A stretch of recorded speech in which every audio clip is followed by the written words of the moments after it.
त्रिकोणीय मुकाबला इस बार भी रहेगा, क्योंकि मुद्दे को उठाते रहते हैं, बड़ा विचारशील व्यक्ति हैं और इनसे मिलना जो है बड़ा टिकट ईजी है। 2% के पेड़ से खुदा जुदा हो। और जैसा कि मेरा प्रेडिक्शंस है कि इस बार ये नहीं कहा जा सकता कि आरजेडी और जेडीयू दोनों में से किसी के लिए बहुत आसान नहीं रहेगा। नमस्कार, ये हॉट इंडिया देख रहे हैं और ये चुनावी मेला है और आज चर्चा करने वाले हैं बाजपट्टी विधानसभा का। और पता ही होगा वहाँ का विधानसभा के जो मुखिया हैं, नेतृत्व कर रहे हैं, विधानसभा को संभाल रहे हैं मुकेश कुमार यादव जी। आए दिन आप देखते होइएगा, कभी रोड पे बैठते हैं तो कभी अनशन करते हैं, तो कुछ लोग मतलब झूठ साबित कर रहे हैं और हमेशा मतलब अनशन को लेकर लोग गलत अफवाह फैलाया गया। पानी के विरोध में उन्होंने अनशन किए हुए थे और लोग सोच रहे थे कि भाई राजनीतिक छवि चमकाने के लिए तो नहीं कर रहे हैं, क्योंकि चुनाव आने वाला है और बहुत जल्द चुनाव है, तो इसलिए तो ऐसा नहीं हो रहा है। खैर उस पर जिक्र करते थोड़ा सा। मुकेश कुमार यादव जी का 71,000 वोट आया हुआ था, 71,000 कुछ, मतलब समझ सकते हैं 72,000 के समथिंग। उसके जो द्वंद्वी थे जो कि रंजू गीता, वो 68,000 लाए हुए थे। मतलब कि 1 से 2,000 के अंतराल वाला खेला कह सकते हैं हमारे हिसाब से। हालांकि 41% इनका था, 39% इनका था, तो कहने के लिए 2% ही कह सकते हैं हम। तो 2,000-1,000 बड़ा मायने नहीं रखता ये वोट, लेकिन पछाड़ने के कार्य किए हुए थे।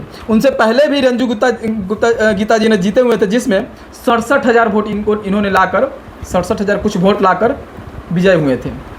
हैट्रिक नहीं मार पाए हुए थे रंजू गीता ने। खैर इन मुद्दों को लेकर हम बात करने वाले हैं। हमारे साथ भैया हैं हमेशा की तरह। भैया सबसे पहले तो स्वागत है आपका।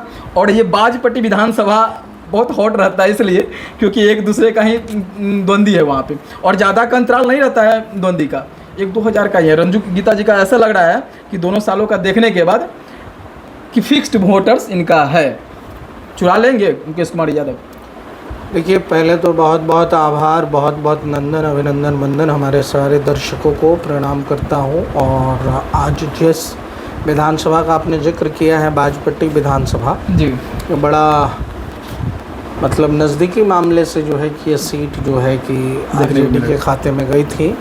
बिहार विधानसभा 2020 के चुनाव में सीतामढ़ी जिला के विधानसभा क्रम संख्या जो है 27 बाजपट्टी सीट पर ज़बरदस्त टक्कर देखने को मिली थी। और अंत में जो है कि आपके राजद के उम्मीदवार मुकेश कुमार यादव ने कड़े मुकाबले में जदयू उम्मीदवार डॉक्टर रंजू गीता को हरा दिया था, जो कि पहले से वो वहाँ पे 2 बार विधायक रही और बड़ी पॉपुलर फेस रही हैं। उनका अपना एक जलवा रहा है, उनका अपना एक वोट बैंक है। मात्र 2% के अंतर से जेडीयू चुनाव हार गई थी। आरजेडी उम्मीदवार मुकेश कुमार को लगभग 41% वोट मिला था जी। मात्र 41%, जबकि जेडीयू उम्मीदवार डॉक्टर रंजू गीता को 39%, 2% के पेड़ से खुदा जुदा हो गया जी। और जैसा कि आपने कहा कि वो बड़ा अनशन वनशन किए हैं, ये वो सब, तो मुद्दा तो बड़ा शानदार था।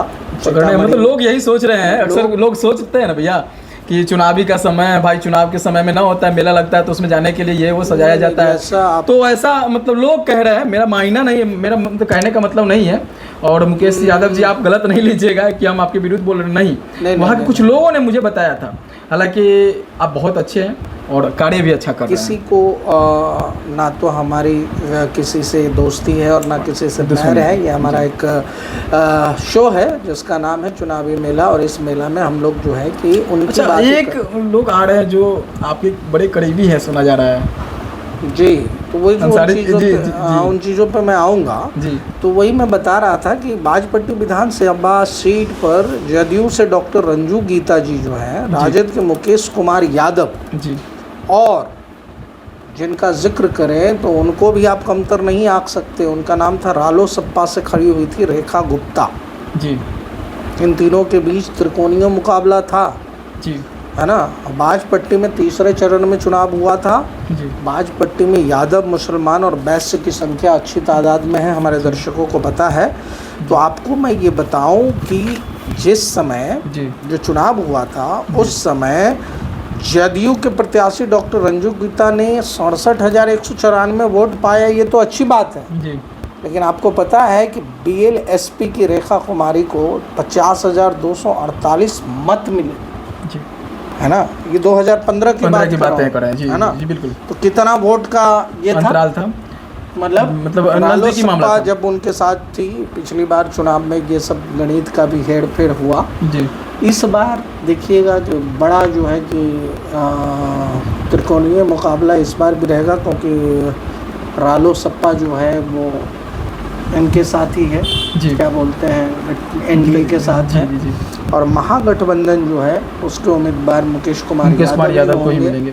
तो ऐसा लग रहा है कि उन टिकट मिल जाएंगे ना, मिल जाएगा। क्यों नहीं मिलेगा, बढ़िया काम कर रहे हैं। और अभी तो बेचारे आमरण अनशन पे बैठे हुए थे, उनकी हालत इतनी ख़राब हो गई थी कि वो जो है कि पटना में एडमिट थे। तो मुद्दे को उठाते रहते हैं, बड़ा विचारशील व्यक्ति हैं और इनसे मिलना जो है बड़ा टिकट इजी है जी। ये बहुत बड़ा आडंबर वाले नेता नहीं है, बड़ा शांत प्रवृत्ति के नेता हैं और जो इनके पास पहुंचता है उनका काम भी करने के लिए ये रहते हैं। लेकिन देखने की बात इस बार ये होनी है, जो सबसे बड़ा है कि अगर मान लीजिए रालोसपा की तरफ से रेखा जी थी तो उनका असर था। इस बार जो है कि जेडीयू से भी बड़ा प्रशांत किशोर जी की पार्टी जो है जी, जन सुराज से भी बड़ा शानदार जो है कि कई सारे नेता की उसमें जो है कि उपस्थिति हो रही है।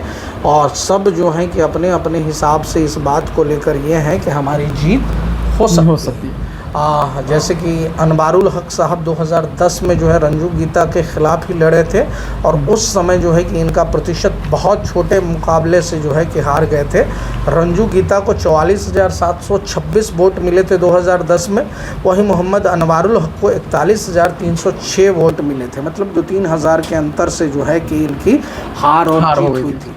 अब अनवारुल हक चूँकि मरहूम हो गए, स्वर्गीय हो गए, तो उनके पुत्र आ रहे हैं, कहना ये चाह रहे हैं आप जो है कि वो जनसुराज से आएंगे, रहे हैं कि वो चुनाव जो है कि लड़ेंगे।